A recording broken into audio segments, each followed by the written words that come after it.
Shalom Bapak Ibu Saudara-saudari yang dikasihi oleh Tuhan. Selamat datang kembali dalam devotion kita pada hari ini. Tema firman Tuhan hari ini adalah jagalah hatimu yang terdapat di dalam Amsal 4 ayat 23. Jagalah hatimu dengan segala kewaspadaan karena dari situlah terpancar kehidupan. Mengapa kita harus menjaga hati? Karena peran hati sangat penting dalam kehidupan. Segala sesuatu dimulai dengan hati. Sebab hati menentukan jalan hidup manusia. Dalam terjemahan lain, yaitu dalam bahasa Indonesia sehari-hari, Amsal 4 ayat 23 ditulis, jagalah hatimu baik-baik, sebab hatimu menentukan jalan hidupmu. Hati manusia sangat gampang berubah. Kadang-kadang bisa menjadi baik, kadang-kadang juga bisa menjadi jahat. Ingat, Tuhan melihat hati, manusia melihat tampilan luarnya. 1 Samuel pasal 16 ayat 7b katakan, bukan yang dilihat manusia yang dilihat Allah. Manusia melihat apa yang di depan mata, tetapi Tuhan melihat hati. Amsal 16 ayat 2 mengatakan, segala jalan orang adalah bersih menurut pandangannya sendiri, tetapi Tuhanlah yang menguji hati. Mengapa kita harus menjaga hati? Karena hati adalah pusat kehidupan manusia. Hati kita perlu disucikan oleh darah Yesus. Pengetahuan tidak bisa mengubah hati seseorang. Kata menguji dalam Kamus Besar Bahasa Indonesia salah satu artinya adalah memeriksa untuk mengetahui mutu. Itulah sebabnya Allah memeriksa kadar mutu hati manusia. Mengapa kita harus menjaga hati? Karena ada sisi buruk yang harus diwaspadai dari hati kita.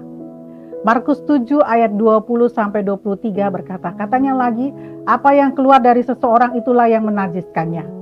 Sebab dari dalam, dari hati orang, timbul segala pikiran jahat, percabulan, pencurian, pembunuhan, persinahan, keserakahan, kejahatan, kelicikan, hawa nafsu, iri hati, hujat, kesombongan, kebebalan, semua hal-hal jahat ini timbul dari dalam dan menajiskan orang. Betapa rentannya hati ini, karena hati sangat gampang untuk tergoda melakukan sesuatu.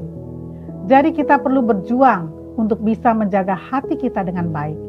Kisah Para Rasul 24 ayat 16 katakan, sebab itu aku senantiasa berusaha untuk hidup dengan hati nurani yang murni di hadapan Allah dan manusia. Yang kedua, kita bisa kehilangan berkat yang terbaik. Banyak orang tidak bisa berhasil dalam hidupnya, dalam kehidupan keluarga, pekerjaan, bisnis, studi, dan seterusnya. Bukan karena dia orang bodoh, akan tetapi karena dia tidak bisa menjaga hati. Kalau kita tidak bisa menjaga dan menguasai hati kita, maka kita akan dikuasai oleh hati kita untuk cenderung melakukan hal-hal yang jahat. Jadi betapa sangat perlu untuk kita menjaga hati kita, baik di saat kita dalam keadaan baik, keadaan buruk, atau saat karir dan pekerjaan membaik atau tidak baik. Hati nurani yang murni tercatat dalam Alkitab sebagai salah satu senjata yang penting untuk suatu kehidupan rohani dan pelayanan yang berhasil.